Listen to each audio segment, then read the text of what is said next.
there are resources available and ways for loved ones to safely support domestic violence victims. Joining me right now is Chau Nguyen, a psychotherapist and trauma counselor for survivors of domestic violence, sexual assault, and sex trafficking. Thank you so much for coming on the show this morning. We appreciate your time.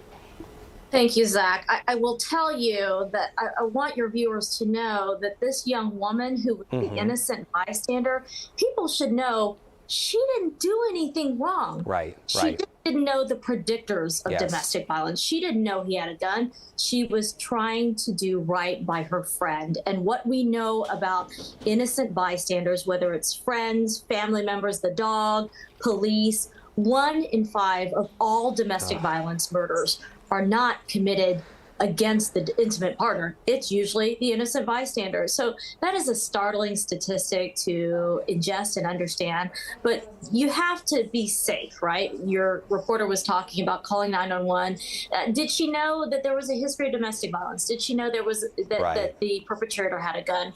Those are things that we in the world that we work in with working with survivors, we think about those predictors. Did the person have a gun? You know, was there a history of violence? And if there is a dangerous situation, absolutely call 911. Yeah, just so much pain in this specific situation. You raise really valid points and great reminders for people to keep in mind if faced in these types of situations. When people think of domestic violence, they often think in terms of physical assault, physical violence, but there's also emotional, there's psychological. Can you explain the different forms of abuse for people to be aware of? Yeah, those are those invisible forms of violence we talk about. You know, is this relationship healthy? Was he checking her phone, stalking, verbally abusing her? Was he jealous? These are all sort of precursors to what we see and what you see on the news, those precursors to physical violence. Now, when domestic violence gets deadly, we know a couple of things, that leaving can be the most dangerous time.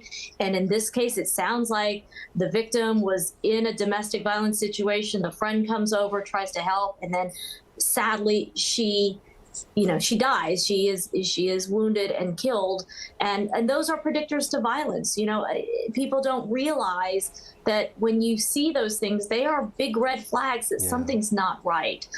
You know, you've had a couple of reports of domestic violence this morning. You talk about the rocket. You know, what rings alarm bells for us as advocates is that strangulation piece, because when someone's trying to cut the life out of you, which is what is alleged in the case of the Houston rocket, that is a precursor to lethality. You are 5 times more likely to die if there's a history of strangulation in your domestic violence situation. So all red alarm bells. And if you're a friend, if you know someone who's suffering abuse, just listen without judgment and absolutely tell them that there is help available. There are a lot of resources in our community, hotlines, domestic violence shelters, counselors like myself, nonprofits that can support victims of violence. Chau, when we look at these examples of domestic violence, whether that be physical or emotional, then we see the outcomes. We know that this particular woman in this case,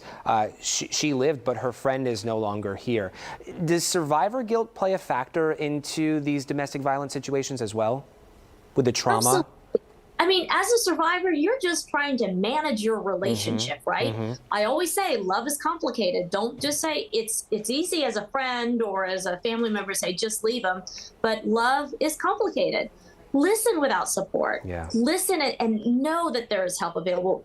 You know, your friends, your family members, they don't have the resources, but there are resources. And survivor guilt is a real thing, because at the same time the survivor is trying to manage her relationship, now she's having to manage the tragedy, the unbelievable, unthinkable tragedy of losing a friend. And it happens time and time again.